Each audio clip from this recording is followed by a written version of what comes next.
Hello Class T, are we ready now for Chapter 9 of The Butterfly Lion, which is called A Lot of Old Codswallop. The dog was whining at the kitchen door. "Let Jack out for me, will you?" said the old lady.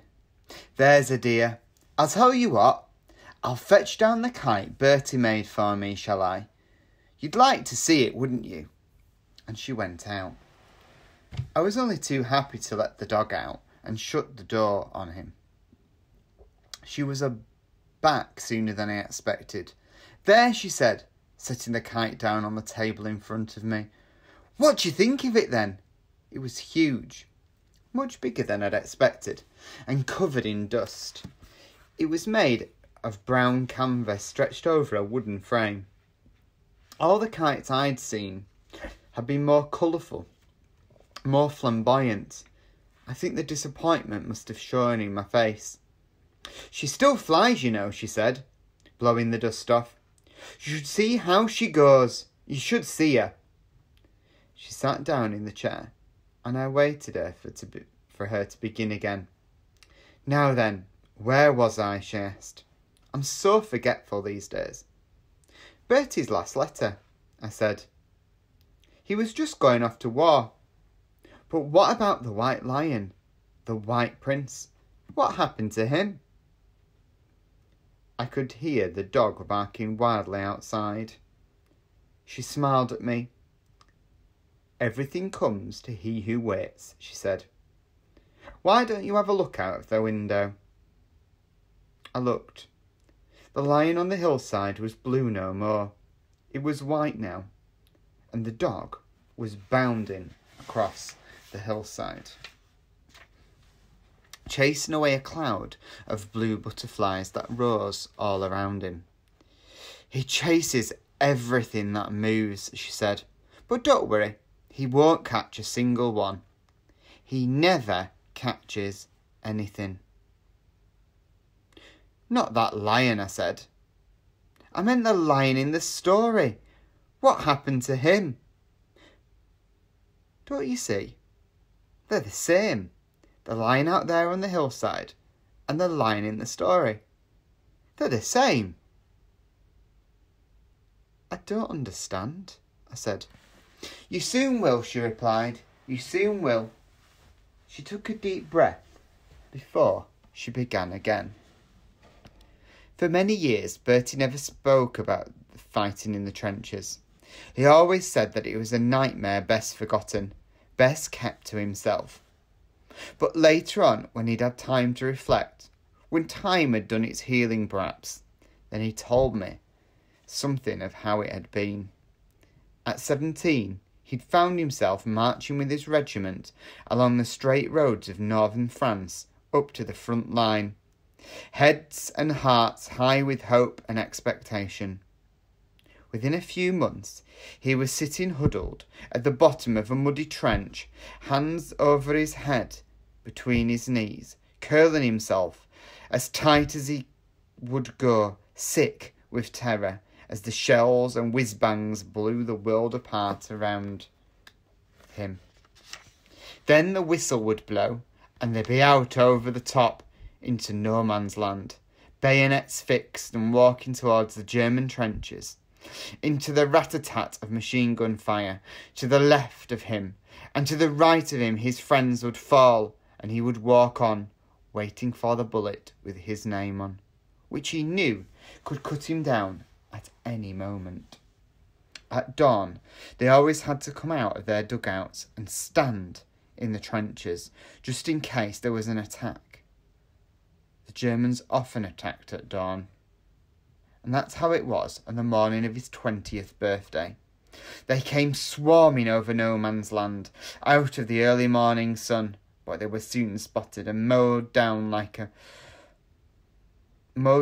so much ripe corn. Then they were turning and running. The whistle went and Bertie led his men over the top to counter-attack. But as always, the Germans were expecting them, and the usual slaughter began. Bertie was hit in the leg and fell into a shell hole. He thought of waiting there all day and then crawling back under the cover of darkness. But his wound was bleeding badly, and he could not staunch it. He decided he had to try to crawl back to the trenches, whilst he still had the strength to do it. Hugging the ground, he was almost at the wire, almost back to safety, when he heard someone crying out in no man's land. It was a cry he could not ignore. He found 2 of his men lying side by side, so badly wounded that they could not move.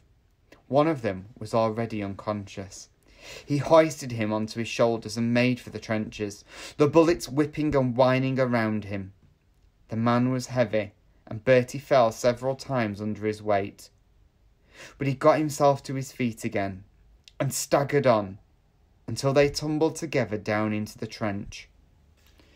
The stretcher bearers tried to take Bertie away. He'd bleed to death, they said, but he would not listen.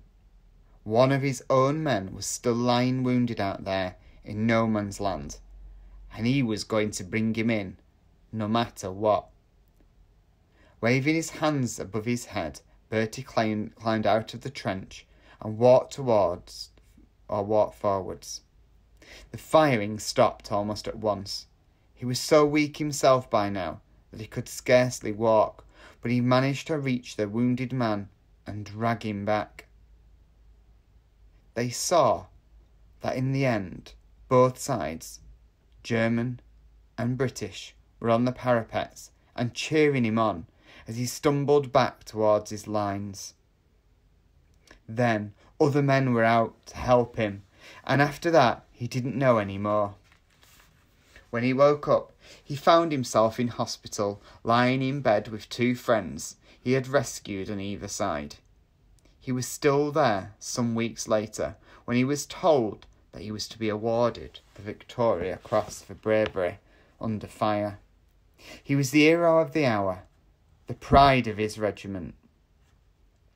Afterwards, Bertie always called it a lot of old codswallop. To be really brave, he said, you have to overcome fear. You have to be frightened in the first place. And he hadn't been. There wasn't time to be frightened. He did what he did without thinking. Just as he had saved the white lion cub all those years before, when he was a boy in Africa. Of course, they made a great fuss of him in the hospital, and he loved all that, but his leg did not heal as well as it should have. He was still there in the hospital when I found him. It was not entirely by accident that I found him. For over 3 years now, there had been no letter, no word from him at all. He had warned me, I know, but the long silence was hard to bear. Every time the postman came, I hoped, and the pang of disappointment was sharper each time there was no letter from him. I told all to Nanny Mason, who dried my tears and told me to pray, and that she would too. She was sure there'd be a letter soon. Without Nanny, I don't know how I would have gone on living. I was so miserable. I had seen the wounded men coming back from France, blinded, gassed, crippled, and always dreaded seeing Bertie's face amongst them. I had seen the long lists in the newspapers of all the men who had been killed or who were missing. I looked each day for his name and thanked God every time I did not find it. But still, he never wrote. And I had to know why.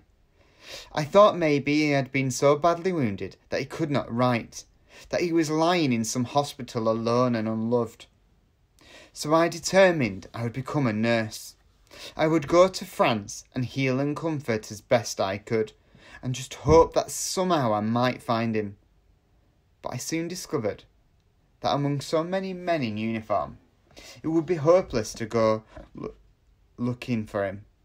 I did not even know his regiment, nor his rank. I had no idea where to begin. I was sent to a hospital some 50 miles behind the lines. Not too far from Amiens, the The hospital was a converted chateau with turrets and great wide staircases and chandeliers in the wards. But it was so cold in winter that many of the men died as much from the cold as from their wounds. We did all we could for them, but we were short of doctors and short of medicines. There were always so many men coming in, and their wounds were terrible, so terrible. Each time we saved one, it was such a joy to us. In the midst of the suffering all around us, we needed some joy, believe me. I was at breakfast one morning. It was the June of 1918. I was reading a magazine, the Illustrated London News. I remember when I turned the page and saw a face, I knew at once. He was older, thinner in the face and unsmiling, but I'm sure it was Bertie. His eyes were deeper set and gentle, just as I remembered them, and there was his name, Captain Albert Andrews, VC. There was a whole article underneath about what he'd done and how he was still recovering from his wounds in a hospital. A hospital that turned out to be a little more than 10 miles away. Wild horses could not have kept me from him. The next Sunday, I cycled over. He was sleeping when I first saw him, propped up on his pillows, one hand behind his head. "Hello?" I said. He opened his eyes and frowned at me. It was a moment or two before he knew me. "Been in the wars, have you?" I said. "Something like that," he replied. And that's the end of the chapter. So remember to keep safe and keep washing those hands.